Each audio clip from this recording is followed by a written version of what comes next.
우리 서로 사랑합니다. 축복합니다. 인사하겠습니다. 사랑합니다. 축복합니다. 지구상에는 수많은 사람들이 살고 있습니다. 수많은 사람들이 살고 있지만 과거에도 현재에도 미래에도 똑같은 사람은 한 사람도 없다는 것입니다. 여러분, 얼마나 놀라운 사실입니까? 일란성 쌍둥이라 하더라도 똑같은 것 같은데 꼭 다른 점이 있어서 아빠, 엄마는 구별을 할 수 있다고 합니다. 하나님은 사람을 창조하셨습니다. 모든 사람을 똑같이 창조하시지 않고 독특한 존재로 창조하셨습니다. 독특한 존재라고 하는 것은 하나님의 형상을 따라 지음받은 존재, 특별한 존재, 한 사람 한 사람이 하나님의 걸작품이라는 것입니다. 하나님의 말씀을 보면 누가 누구를 낳고 하는 말이 반복적으로 여러 군데 나옵니다. 우리들은 이와 같은 기록에 대하여서 족보라고 말하기도 하고 성경에 있는 족보를 톨레도트라고 말을 하기도 합니다. 성경 말씀에 있는 톨레도트가 기록된 이유는 하나님은 역사를 주관하시는 분이시고 역사를 움직이시는 분이심을 말씀하고 있습니다. 오늘 본문의 역대상 4장의 말씀을 우리가 1절부터 잠시 짧게 읽었음에도 불구하고 누가 누구를 낳고 라고 하는 말이 반복되어지고 있습니다. 역대상을 읽어보면 1장부터 9장까지 이어지는 이스라엘의 족보에 대한 말씀은 사실 이름이 너무 많이 나와 있기 때문에 읽기에도 힘이 듭니다. 무려 500개 이상의 이름이 나열되어져 있습니다. 그래서 한 명 한 명의 이름을 신경 써서 읽기가 어려울 때도 있습니다. 우리는 성경의 인물들 속에서 보면 우리가 아는 인물들은 한정됩니다. 아브라함, 이삭, 야곱, 다윗, 솔로몬, 예레미야, 느헤미야, 신약으로 넘어가면 마태, 마가, 누가, 바울, 베드로 등 여러분, 우리가 알고 있는 성경의 인물들이 얼마나 한정되어져 있습니까? 역대상 4장을 읽는 순간 우리가 아는 그 이름을 찾아보기가 힘이 듭니다. 거의 모르는 인물들입니다. 그런데 갑작스럽게 야베스에 대하여서 성경의 두 절을 할애해서 9절, 10절을 통해서 우리에게 말씀하고 있습니다. 9절에 처음 야베스는 어떤 사람이라고 말하고 있습니까? 우리 4장 9절 말씀을 다시 한번 읽어보겠습니다. 야베스는 그의 형제보다 귀중한 자라. 그의 어머니가 이름하여 이르되 야베스라 하였으니 이는 내가 수고를 낳았다 함이었더라. 아멘. 야베스는 그 형제보다 귀중한 자라. 여러분, 그 형제보다 귀중하다라고 하는 것은 원래부터 귀중하게 태어난 것을 의미하는 것은 아닙니다. 왜냐하면 그 어머니가 야베스를 낳을 때 너무나도 고통스럽게 야베스를 낳았기 때문에 야베스의 어머니가 야베스의 이름을 고통이라고 하는 이름을 지어 주었습니다. 야베스 이름의 뜻은 고통입니다. 또한 야베스의 삶이 고통스러운 삶을 살았음을 우리는 짧은 구절을 통해서 알 수 있습니다. 세상에 어떤 어머니가 자녀를 낳았는데 고통이라고 이름을 지어주고 싶었겠습니까? 야베스가 살던 시대에는 그 사람의 특징대로 이름을 지어주었고 특별히 이름대로 되었던 시대였던 것 같습니다. 룻기를 보면 룻의 시어머니 나오미는 모압 땅으로 이민 갔을 때 아들 둘을 낳았습니다. 그런데 첫째 아이를 말론, 둘째 아이를 기론이라고 이름을 붙였습니다. 첫째 말론의 이름의 뜻은 허약하다. 기론이라고 하는 둘째 아들은 수척하다라고 하는 의미입니다. 그런데 공교롭게도 두 아들 모두 다 허약하고 수척한 이름대로 그렇게 허약하고 수척했습니다. 솔로몬이라고 하는 이름은 무슨 뜻입니까? 그는 평화라고 하는 이름의 의미 그대로 한평생 전쟁 한번 치르지 않고 평화롭게 살았던 사람입니다. 물론 사람의 이름을 잘 짓는다고 해서 이름대로 되는 것은 아닙니다. 그러나 성경에 쓰여진 그 시대를 보면 이름대로 그 특징이 나타나 있습니다. 야베스가 이름대로 어떤 고통을 겪으며 살았는지 성경은 구체적으로 말씀하고 있지 않지만 우리가 생각할 수 있는 것은 야베스는 아주 힘든 고통의 삶을 살았을 것이다 라고 생각할 수 있습니다. 하나님은 야베스가 고통의 삶을 살았지만 그러나 야베스를 그 형제보다 귀중한 자라라고 칭하여 주셨습니다. 하나님께서 야베스의 인생을 고통의 삶에서 귀중한 인생으로 만들어 주셨기 때문입니다. 하나님께서 말씀하시는 그 귀중함은 여러분 어떤 것이 귀중함입니까? 세상적인 가치관과 기준이 아닙니다. 세상적인 귀중함은 눈에 보이는 것, 외적인 기준으로 세상적인 가치 기준으로 판단이 될 때가 많습니다. 그러나 하나님께서 여기시는 그 귀중함은 여러분 야베스가 하나님께서 귀중하게 여기신 그 이유는 가장 중요한 것은 하나님의 은혜입니다. 하나님의 은혜로 야베스는 귀중한 존재로 되었습니다. 수많은 사람들 가운데 왜 야베스입니까? 하나님의 은혜입니다. 주님, 세상에 너무나도 많은 사람들 가운데서 하나님 아버지께서 저를 불러주셔서 구원받은 하나님의 자녀로 부르신 그 이유는 무엇입니까? 그 답은 하나님의 은혜입니다. 하나님의 은혜로 귀중함을 받은 야베스에게 어떤 삶이 찾아왔습니까? 첫 번째는 하나님과 함께하는 삶입니다. 야베스가 어떻게 하나님과 함께하는 삶을 살았습니까?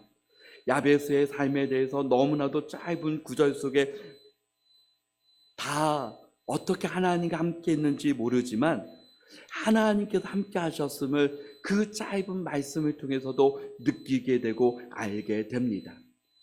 요셉은 고통의 시간을 보냈지만 하나님이 함께 하셨습니다.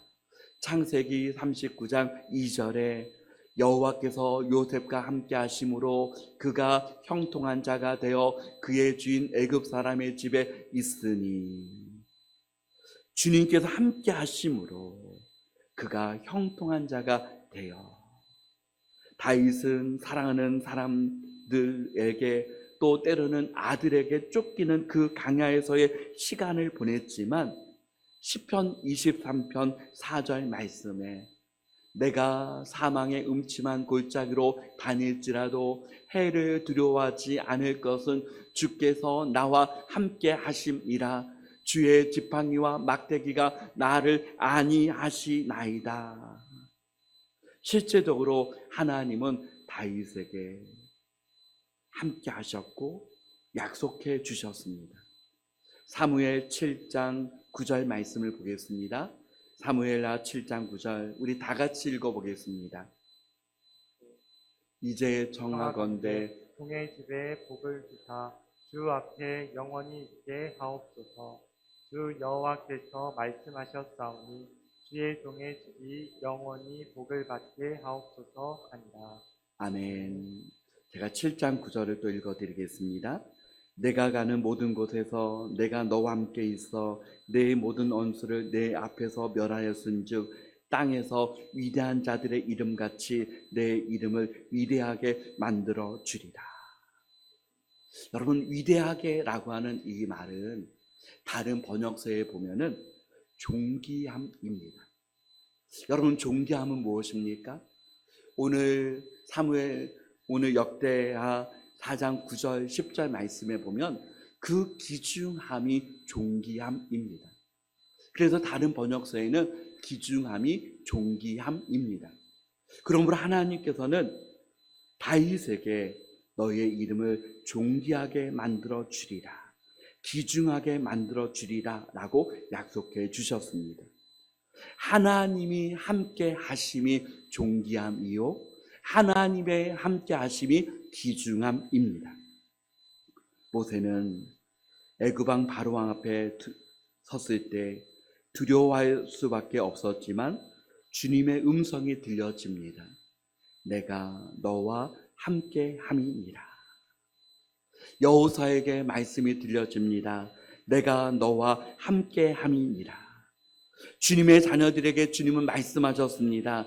내가 세상 끝날까지 너희와 함께 하리라. 하나님의 귀중함의 기준은 하나님과 함께하는 것 그 자체가 귀중함입니다. 그래서 미가서 6장 8절 말씀처럼 주님께서 정말 원하시는 삶은 무엇입니까? 겸손히 내 하나님과 함께 행하는 것이 아니냐. 예수 그리스도의 이름은 임마누엘입니다. 예수 그리스도를 믿는 우리에게 예수님이 계심으로 하나님이 우리와 함께 하십니다. 고통에서 존귀함으로 두 번째는 기도입니다. 10절 말씀에 보면 하나님이 그가 구하는 것을 허락하셨더라. 그가 구하는 것을 허락하셨더라. 야베스는 성경에서 단 한 번 나온 것을 보면 평범한 사람이었을 것입니다. 그런데 귀중함으로 바뀐 것은 자신의 모든 문제를 하나님 앞에 내어놓고 기도했다는 사실입니다. 기도는 가장 존귀하신 하나님과 만나는 축복의 통로입니다. 하나님의 자녀에게 주신 특권이 있다면 기도하는 것입니다. 그래서 기도는 하나님의 자녀에게 의무이면서도 동시에 특권입니다. 기도를 통해서 하나님을 더 깊이 만날 수 있고, 기도를 통해서 하나님의 자녀로서 믿음으로 살아갈 수 있는 힘과 능력을 위로부터 공급받게 됩니다. 야베스는 자신의 모든 한계를 기도를 통해서 뛰어넘게 하시는 하나님의 은혜를 경험하였습니다. 시편 118편 5절 말씀에 시편 기자는 고백합니다. 다 같이 읽어보겠습니다. 내가 고통 중에 여호와께 부르짖었더니 여호와께서 응답하시고 나를 넓은 곳에 세우셨도다. 아멘. 여러분, 고통 그 자체는 여러분 은혜가 아니고 축복도 아닙니다. 고통 자체는 고통일 뿐입니다. 여러분, 그러나 고통이 은혜가 되고 축복이 될 수 있는 이유는 그 고통을 안고 하나님 앞에 더 기도할 수 있도록 이끄는 원동력이 될 수 있다는 것입니다. 그래서 시편 기자는 내가 고통 중에 내가 그 고통을 끌어안고 하나님 앞에 부르짖었다라고 그렇게 말하고 있습니다. 야베스는 고통의 상황 속에서 자신이 할 수 있는 것이 있었다면 바로 기도였습니다. 고통의 상황을 경험해 본 분이라면 여러분 어떻습니까? 자신이 할 수 있는 것이라고는 아무것도 할 수 없음을 때로는 고백하게 됩니다. 하나님의 자녀로서 할 수 있는 것은 오직 기도밖에 없음을 경험하고 고백할 때가 있을 것입니다. 야베스는 하나님은 나의 고통을 존귀함으로 귀중함으로 바꾸어 주실 수 있는 전능하신 하나님이심을 믿는 믿음이 있었습니다. 야베스는 하나님 앞에 이렇게 기도합니다. 주께서 내게 복을 주시려거든 여러분, 언뜻 보면 조건문 형태 같지만 복의 근원이 하나님께 있음을 고백하는 것입니다. 복을 주시는 분은 하나님이십니다. 내게 복을 주시려거든, 언어 성경에 보면 이런 의미가 있습니다. 하나님께 절박한 마음으로 울부짖으며 하나님께 구했다는 것입니다. 하나님, 내게 복을 주옵소서. 느낌표가 최상으로 붙은 간절함이 표현된 것입니다. 야베스는 하나님께 자신의 인생의 돌파구를 달라고 기도했습니다.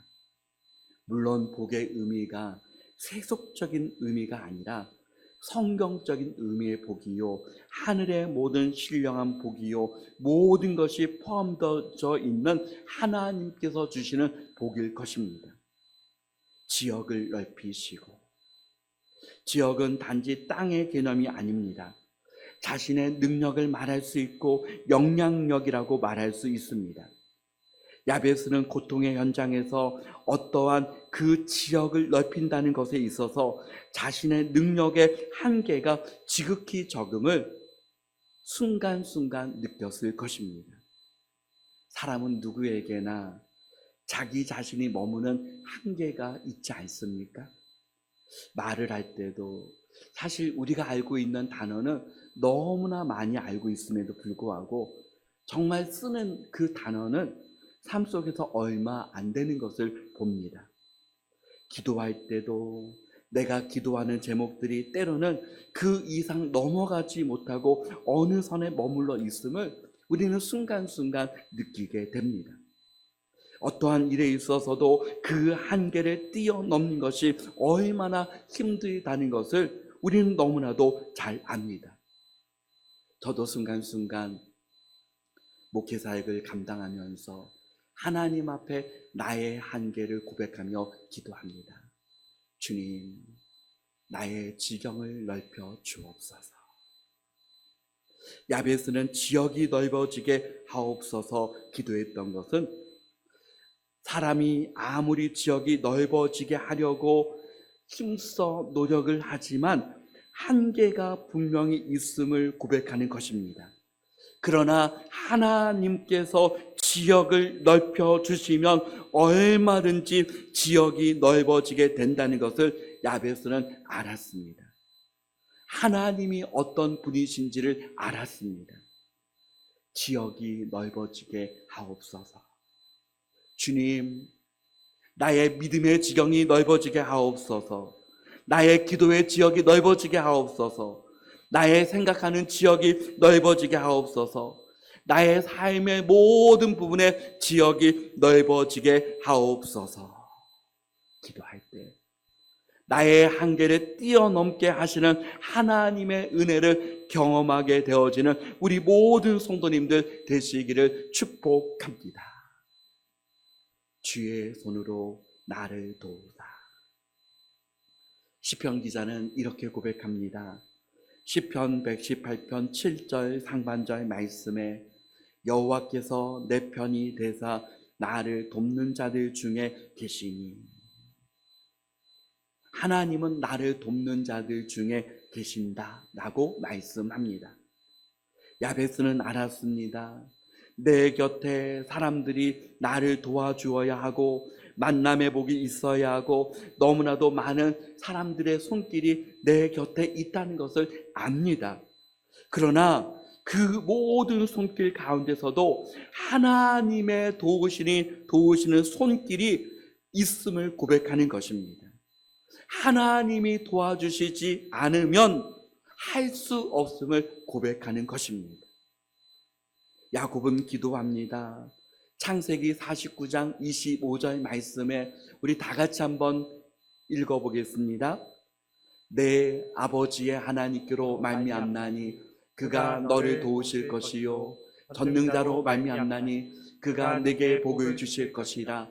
위로 하늘의 복과 아래로 깊은 샘의 복과 젖먹이는 복과 태의 복이리로다. 아멘. 내 아버지의 하나님께로 말미암나니 그가 너를 도우실 것이요. 하나님, 전능하신 그 하나님의 손으로 도와주옵소서. 환난을 벗어나 근심이 없게 하옵소서. 환난과 근심은 우리가 살아가면서 피할 수 없는 것입니다. 야베스는 피할 수 없는 환난과 근심 앞에서 그 모든 것을 벗어나게 해달라라고 기도하고 있습니다.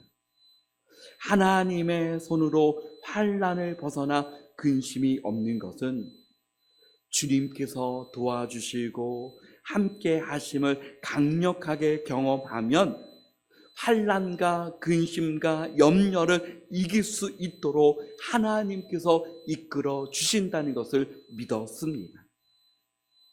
사랑하는 성도 여러분, 믿음이 크면 환난과 근심은 지극히 작게 보입니다. 믿음이 크면 내 앞에 놓여져 있는 환난과 근심이 지극히 작게 보이는 그 이유는 하나님이 너무나도 크신 분임을 알기 때문입니다.